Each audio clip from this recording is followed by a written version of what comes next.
So we come this morning to almost the crux of this man Jacob's life in Genesis chapter 32, and it's a chapter again which we know well.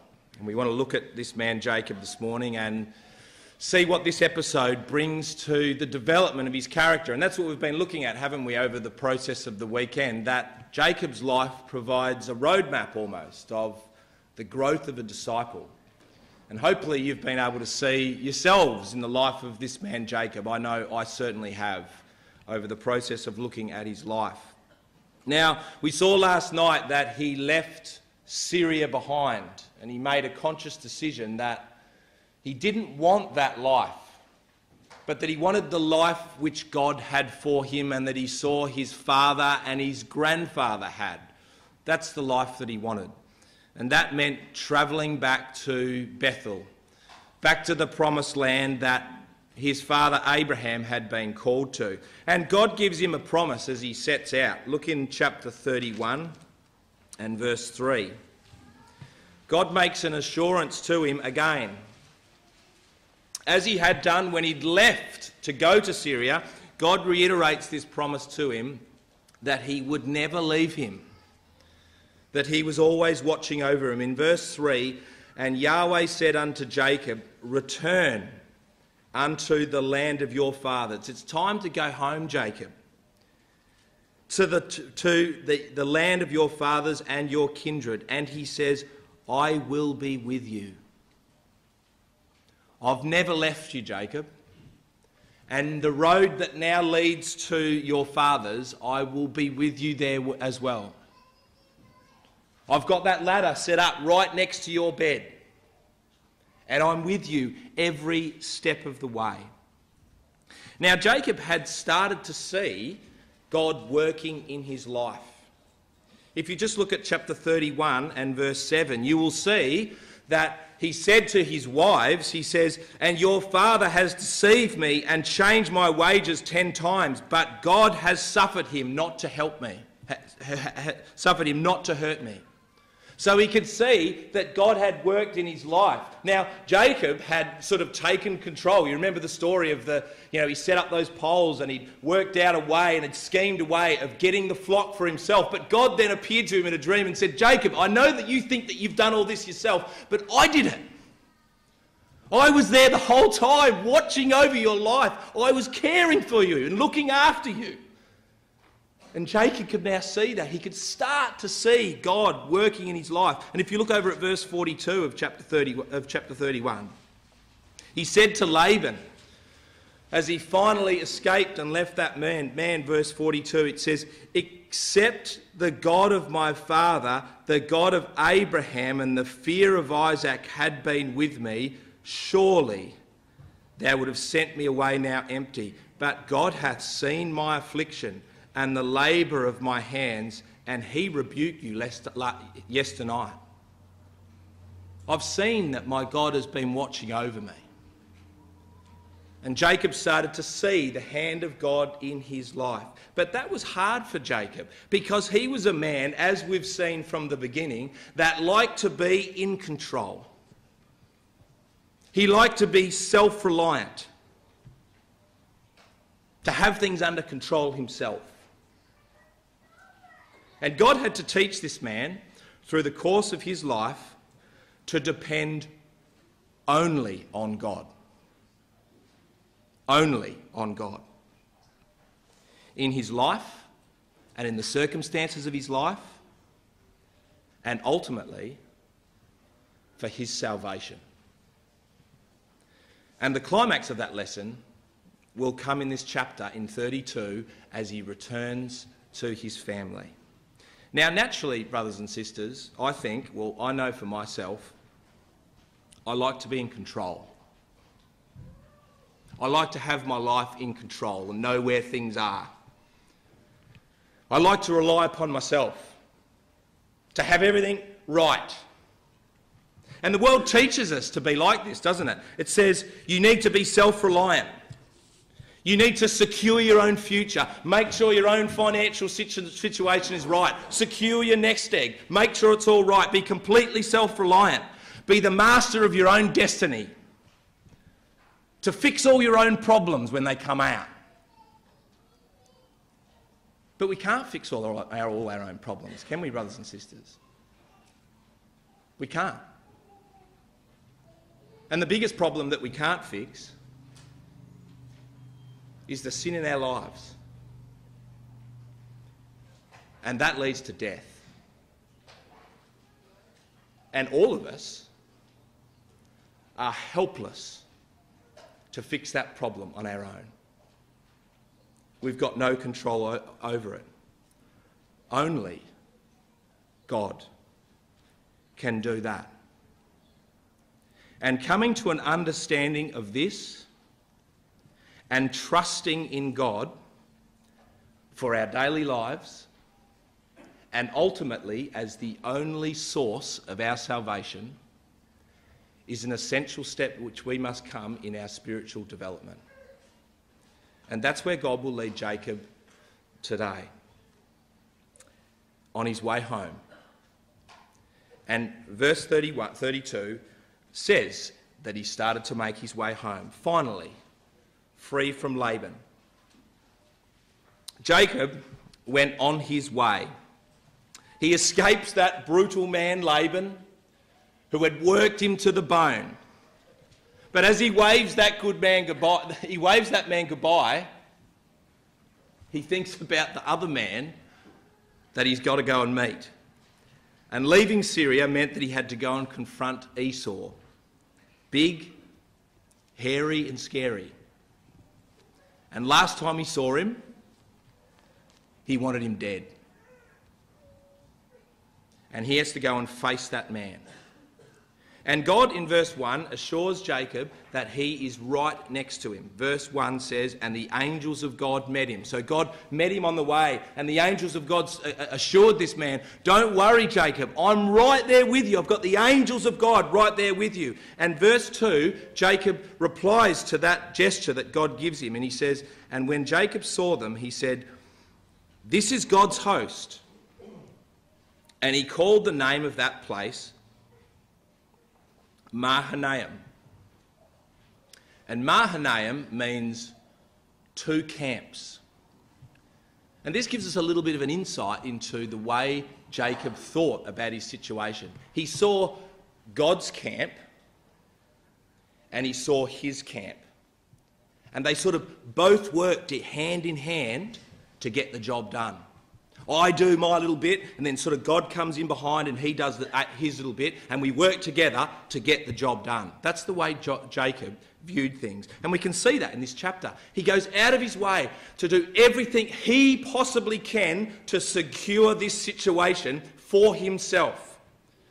It's good to colour in verse 4 to 5, all the he's and the I's. Because Jacob works out this elaborate plan by which he will appease this man Esau, which he's going to meet. Verse 4 says, and he commanded them, saying, thus shall you speak unto my lord Esau. Thy servant Jacob says, I have sojourned with Laban and stayed there until now. And I have oxen and asses and flocks and manservants and women servants, and I have sent to tell my lord that I might find grace in his sight. So Jacob's plan to appease this man was, if I send some messengers to him and I tell him that I'm no threat to you anymore, I've got my own stuff, I'm not here to take your stuff, and in fact I'm not your lord, Esau. And he's learnt that lesson, hasn't he? I'm your servant. And I regret what I did all those years before when I stole from you the birthright, when I should have waited for God. I'm your servant now, Esau. And please, take these gifts as a way of saying sorry for what I've done. And so he sends the messengers away. And then in verse 6, they return. And look how they return. And the messengers returned to Jacob, and they said, we have come to thy brother Esau, and he's also coming. And he's bringing with him 400 men. Now, that's not what he wanted to hear, was it? Now he hears that Esau, this big hairy man, is coming, and it's not just him alone. He's brought 400 of his men. And what does Jacob think straight away? He's coming to get me, and he's brought all this army of 400 men, and they're going to get me. And I've tried to appease him. And he's coming to get me. And look how he feels in verse 7. And Jacob was greatly afraid and distressed. That word distress means to be narrow, to be squeezed. And he was worried for his life, wasn't he? And we find out later in verse 11 that what he was really worried about, he was worried about his family. He was worried about his wives, and he was worried about his children, and he thought they're going to come to some harm, and he felt stressed and squeezed and narrowed. And at some point, brothers and sisters, all of us face situations like this in life, don't we? Maybe you're facing one of those situations right now, where we face a problem in our lives where it's too big for us.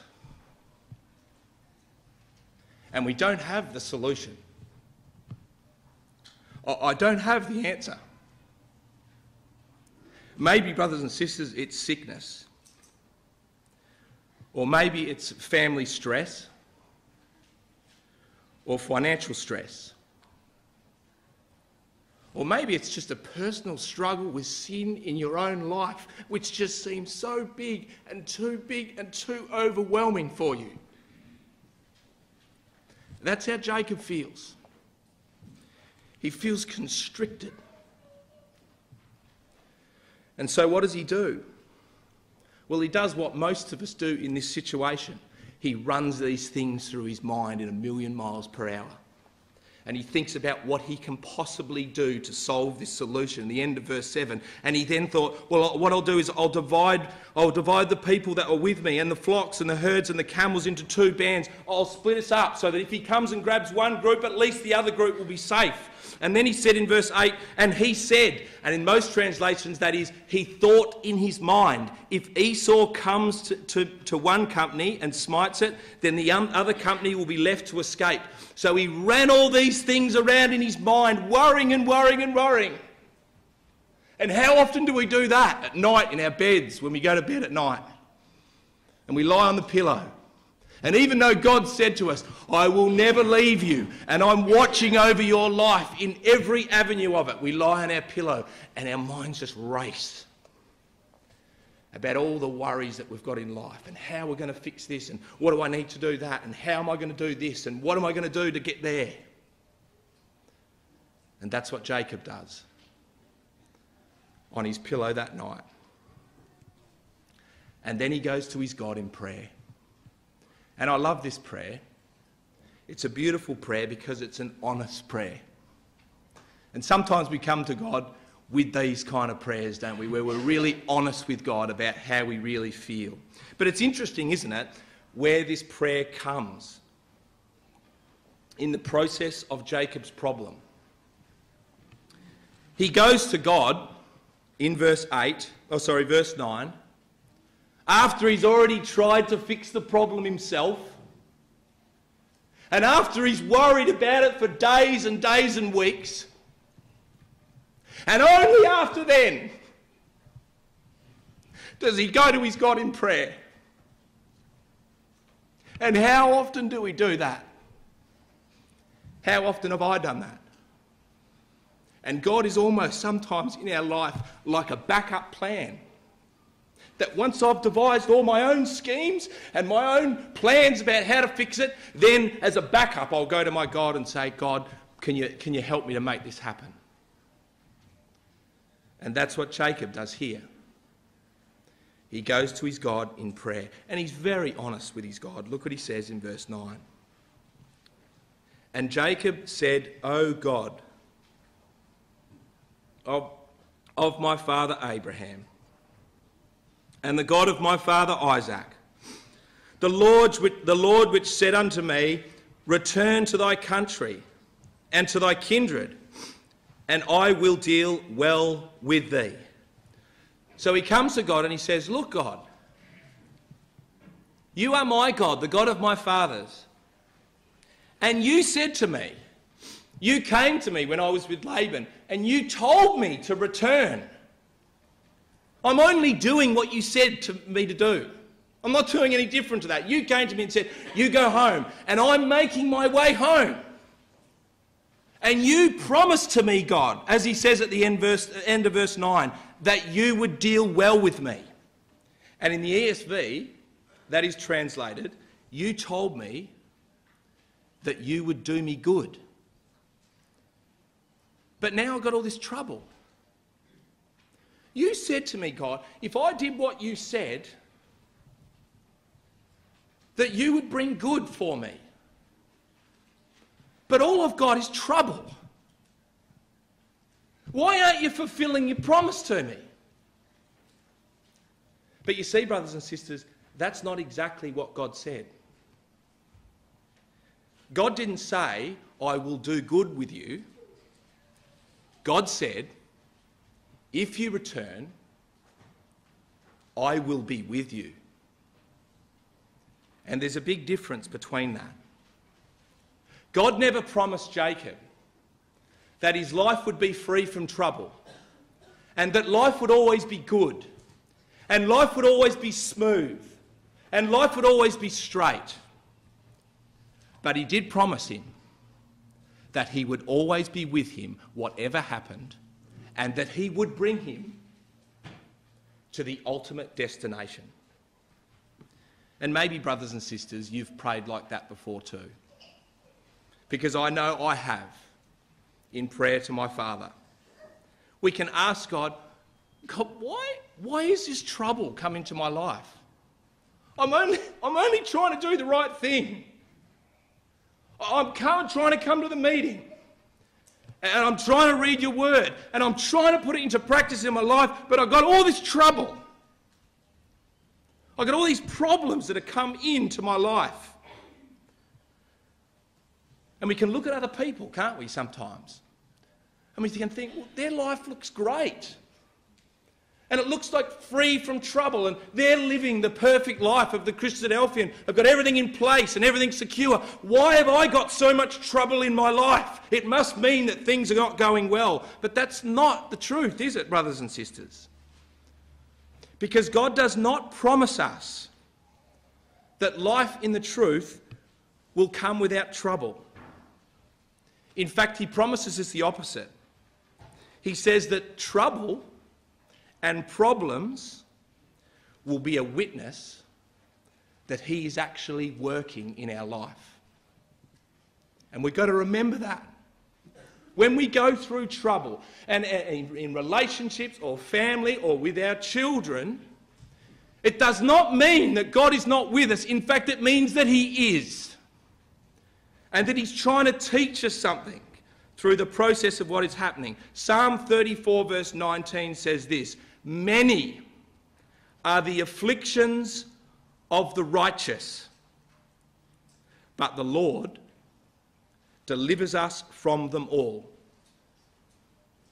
Think about what Jesus said about the narrow way, which we saw was the path that Jacob chose to go upon.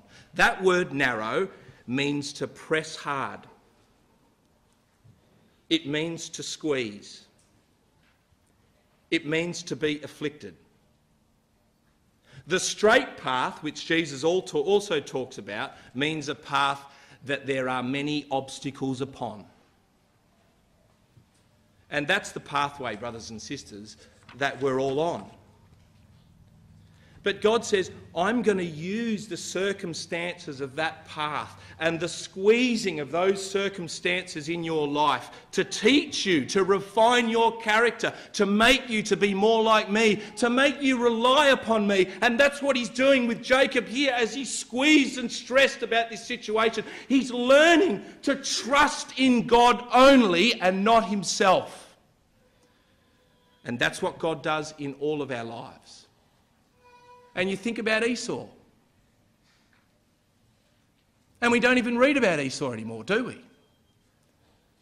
Because God can't work with him. And he's on the broad way. And he's making his own journey and going his own way. And the broad way means that it's a way that's very accommodating. And he can do and go as he pleases. But God's not refining his character, is he? He can't. He'd love to. But that's man's doing his own thing. But when you're on the narrow way, God will work with you. And God will work with me to refine our characters. And that's what God is doing to Jacob. And Jacob asks God in verse 11, what he really wants from him in this situation is deliverance. Verse 11. Deliver me, I pray thee, from the hand of my brother and the hand of Esau, for I fear him, lest he will come and smite me and the mother with his children.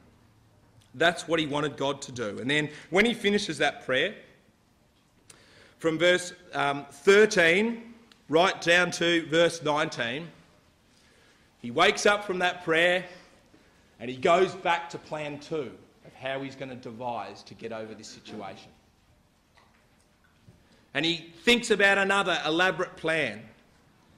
And he gets all these presents in verse 13, and he lodged there that same night, and he took that which came to his hand, a present for Esau his brother. So he says, look, maybe I can give him a present, and an elaborate present with all this stuff and all these animals, and I'll send him that in all different little procession. And hopefully as he gets all those things, he'll realise that I'm no threat. And again, Jacob is trying to do this himself. Look what he says in verse 20. He says, and say ye moreover, behold, your servant Jacob is behind us.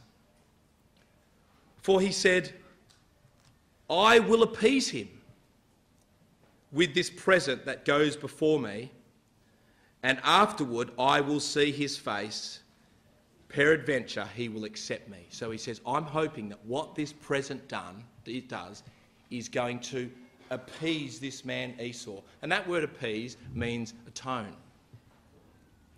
I think I've worked it out to make atonement between this man Esau and myself. I can make it right. Myself. And he couldn't, could he? But that's what he thought he could do. Make appeasement between him and Esau himself. And so he goes to bed, confident that this possession of presents is going to do the job to make appeasement between Esau and himself. And so he goes to bed in verse 20 and verse 22 with all his family with him. But he can't sleep. And he tosses and turns on his pillow. With all that he's done. Is it going to work? Will I appease my brother? Thrashes around on his pillow. Until finally he gets up out of bed, takes the covers off him. He says, it's not enough. And he goes and gathers his family all out of his bed. He gets his kids out of his bed. He gets his wife, Rachel, come on, Leah, come on. And he gathers them. And he says, we've got to get you further away. And he takes that family and he takes them over the river. He takes them over the river and he puts them in the safest place he possibly can. And he thinks, now maybe they'll be safe. And then he travels back over the river himself. And we read about that in verse 24.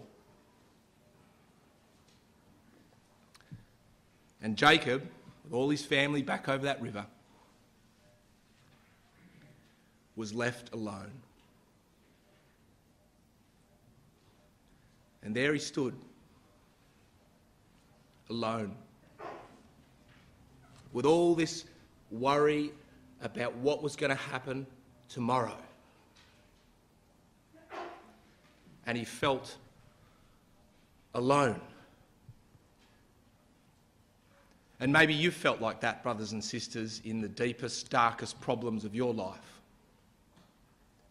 Completely alone. But he wasn't alone, was he? He wasn't alone. And God had been trying to tell him this his entire life, that he was never alone. That I am always with you, Jacob. And that I will never leave you. And so God sends an angel to teach him this lesson about the power in his life, the God of Abraham. And so a man approaches him in verse 24, and there wrestled a man with him until the breaking of day. Now, Hosea, in those verses that we looked at in our first night on Friday night, tells us that the man that approached him was actually an angel. And whether Jacob knew that straight away, he looks around, there's a man, and he starts wrestling with him, and he realises that this man is an angel. And he wrestled with this man. Now, what do you do when you wrestle? I used to wrestle my brother Luke. He's about 18 months younger than me. And we used to wrestle. And it was like a contest of strength and will. And of course, I'm the older brother, so I always used to take him down, right, in these wrestles. And it always used to be that he would come to me, right, as years went past, as we got into our late teens, and he'd come to me and he'd say, I think I'm ready, right? I'd say, you think you're ready, do you? Okay. And we'd wrestle, and I'd take him down to the ground, and I would take out the wrestle. And I remember it was only about 5 years ago that he came to me, right, and he said, I think I'm ready, right? I think I'm ready. I said, you sure you're ready? He said, I'm ready. And we wrestled down in the bottom room of Mum and Dad's house. We wrestled, and a couple of wily old moves, I took him down again, right? So I still hold the title. I'm fearful that he will come to me again.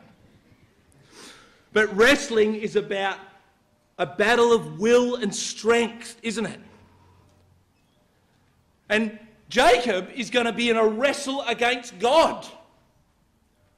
And that's what he does here. He wrestles against this angel, which is really a personification of God himself. And he doesn't just wrestle for a while. It says he wrestled all night until the breaking of day. What was Jacob doing here? Well, this fight that he was in was really a symbol of what had been going on his whole life. He'd been a constant struggle, thinking that the way you attain that blessing was through his own strength.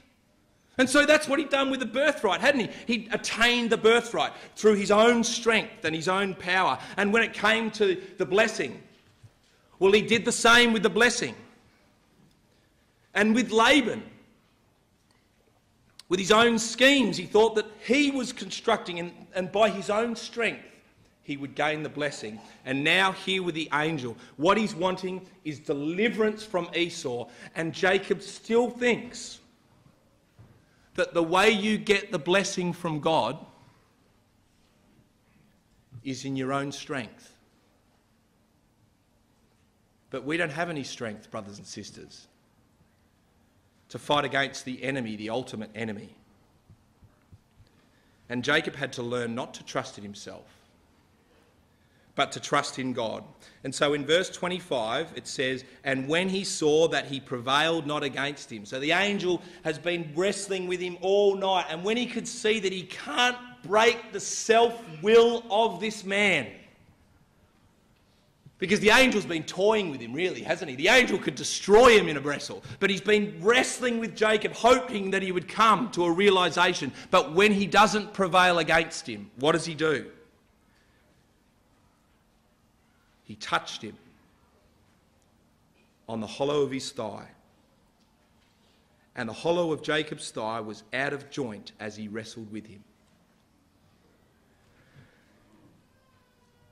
The iliofemoral ligament, which I'm told is the ligament which the angel broke, is the ligament or tendon in the human hip. and it's the strongest muscle or tendon in the entire body.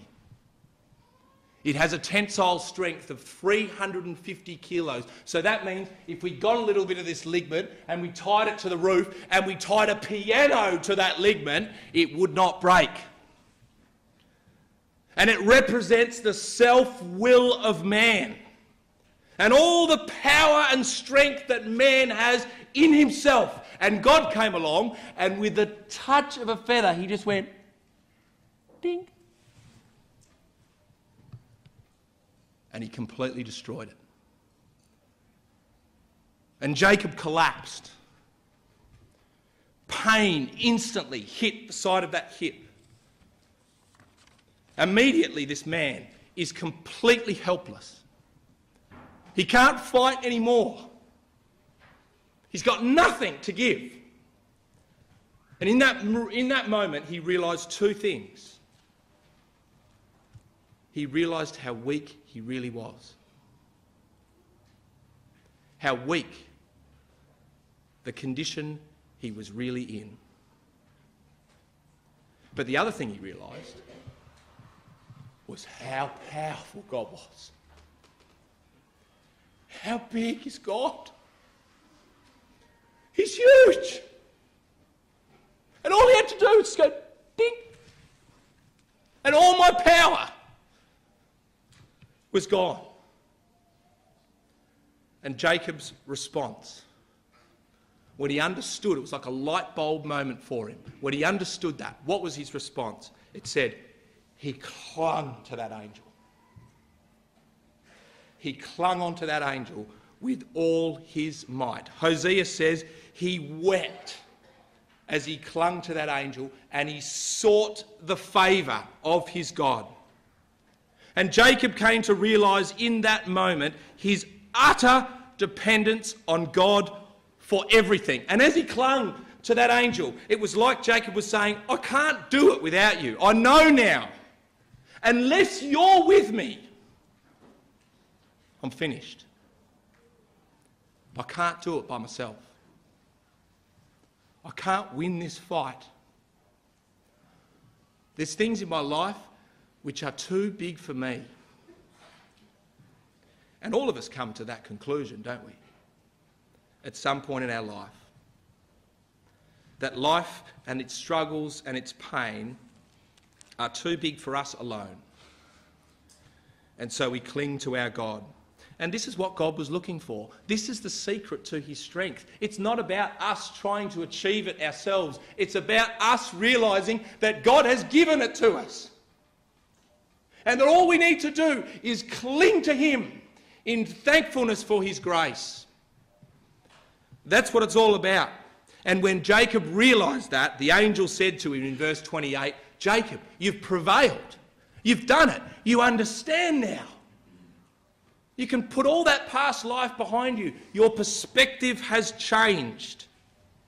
And so he says to Jacob in verse 27, what's your name? And it's not like he didn't know what his name was it? He knew what his name was.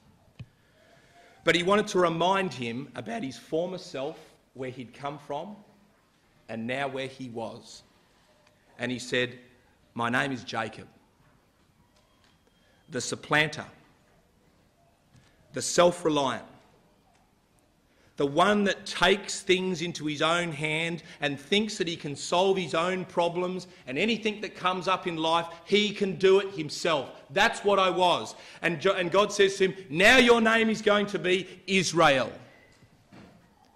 And that means power with God. Now your strength is God. And now you understand that with him and with his power and strength, you can do anything because he's on your side. And it was like a completely new beginning for Jacob. And that is emphasised in the next verse, verse 31. It says, and he passed over Penuel, the sun rose upon him. And remember, that's what happened when he first left his father's house, the sun went down. And think about all the lessons that he's learnt over that period of time in the house of Laban the Syrian, and all the things that have gone upon his family. And now this moment of wrestling with his God and realising that he cannot do it in his own strength. And all of a sudden, the sun rises again on a new perspective for this man. And he's going to walk out from this moment in his life with a new way of looking at things. And the end of verse 31 says that he halted upon his thigh. He became permanently crippled. And it's often, brothers and sisters, isn't it, what God needs to do? He needs to break us. And it's often, brothers and sisters, only in our brokenness and only in times of vulnerability that we actually learn to lean on God. It's only in positions where I can't do anything about this situation that we of necessity know that the only way we can turn is to God himself alone. And you know, David felt like this. David got to the point in his life. He came to this very same spot of Mahanaim. And it was actually in the period of his life, remember, when Absalom had taken over the kingdom. And he was no longer really big, strong David who had taken the kingdom and was ruling over everyone. He was a broken man, and his own son had kicked him out of the kingdom. And he was by himself, and he had to run out of that city by himself. And he went to Mahanaim. And when he was in Mahanaim, he wrote Psalm 62. And let's quickly turn there.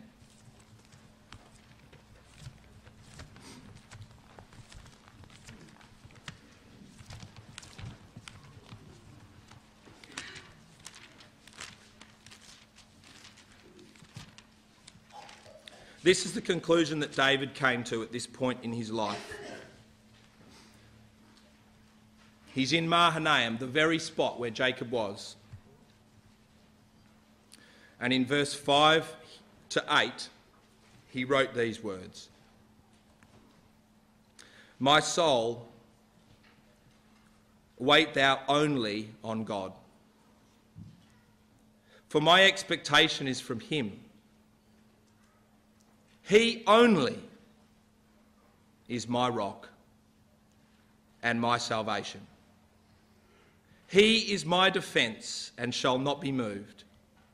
God is my salvation and my glory, the rock of my strength, and my refuge is in God. Trust in him at all times, you people. Pour out your heart before him. God is the refuge for us. And that's where Jacob comes to. He knows that it's God alone that has won the victory. It's God alone that can save us, and there's nothing I can do to save myself. And that's the point that Jacob comes to. And then finally, if we come back to chapter 33, Jacob, as the sun rises, verse 1 of chapter 33, Jacob lifts up his eyes and he looks. So as soon as the sun comes up and this night has finished, he looks up onto the horizon, and who does he see straight away? He saw Esau came, and with him 400 men. But Jacob's got a different perspective now, because he's not alone. And he knows now that right next to him is his enormous God. And he's with him, and he's going to walk with him.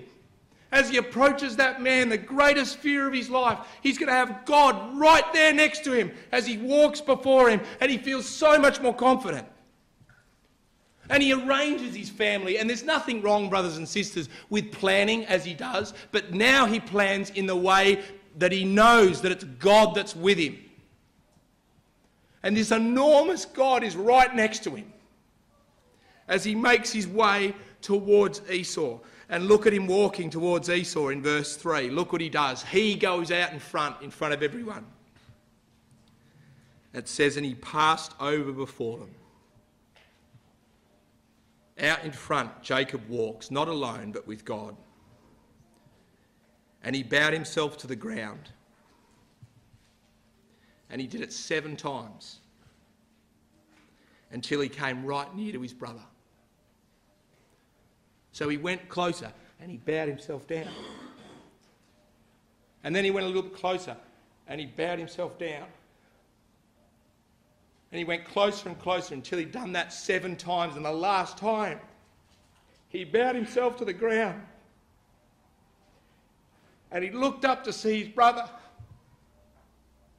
And what did he see? He saw this big hairy man with a huge smile on his face. And he ran to him. And he hugged that man. And he kissed him upon his neck.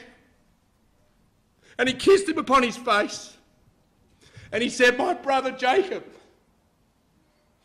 My brother Jacob. And Jacob could see in that God had done that. That it was God that was with him. And he says that down in verse 11. Take, I pray thee, verse 10. And Jacob said, nay, I pray thee, if I have now found grace in thy sight, then receive my present from my hand. Please take my present, Esau, for therefore I have seen your face as though it had been the face of God. And he saw in what Esau did to him, he saw that it was God that was controlling that event. And that God was right there with him in the time of his need. God did not let him down. And he's reunited with his brother. In verse 11, I love verse 11, he says, have my blessing, Esau. I don't want it, it's yours. A man that had learned his lesson in life through the problems that he'd had. And after that event, brothers and sisters, had passed, we're told that he never wanted his family to forget what happened that day. And he never wanted any of us to forget what happened that day. And what he did is, at the end of chapter 32, the last verse, he said to his family, right, he probably got them all around and they had a big meal together a couple of weeks later. And he told them everything that happened. And he said, as a way of remembering what happened, what we're going to do as a tradition in this household from now on is when we eat the lamb, which we love to eat, we love to roast it and put all the herbs on it, and when we get to the leg of that lamb, the sinew in that thigh, we're never going to touch it. We're never going to touch it. And that's going to be a remembrance of that experience that I went through in wrestling with God. And it's interesting today that the Jews still do that. But they've taken it in the complete wrong direction. I think you have to pay $500 for a lamb, which the Jews have meticulously removed every single tendon from. But they completely miss the point. And the point that Jacob wanted his family to remember, and the point that he wants us to remember out of the experience that he went through, is that we need to learn and to trust and to rely in our God and not ourselves. We need to rely on our God not only in our daily life, with all the circumstances that come upon it, but we need to, brothers and sisters, rely upon God 100% for our salvation. Because we can't do it alone. And I think sometimes, I know for myself, it's easy to have the perspective of Jacob, as if what we're doing in life is we're sort of living 80% of our life in the truth, or 80, 90%, we're nearly there, we're doing all the right things, and then God's just coming along and fixing the rest of the 10% for us. That's not how it's working at all. God has done everything for us. And without him, we are nothing. And he has provided salvation. And not ourselves. Him and him alone. Let's go finally to Psalm 37, where the psalmist beautifully summarises this. We've already been in this psalm and we've seen that it talks about Jacob and Esau. But the last few verses of this psalm talk about how God and how we are all saved, and it's not ourselves, it is God. Verse 39 and 40 says this.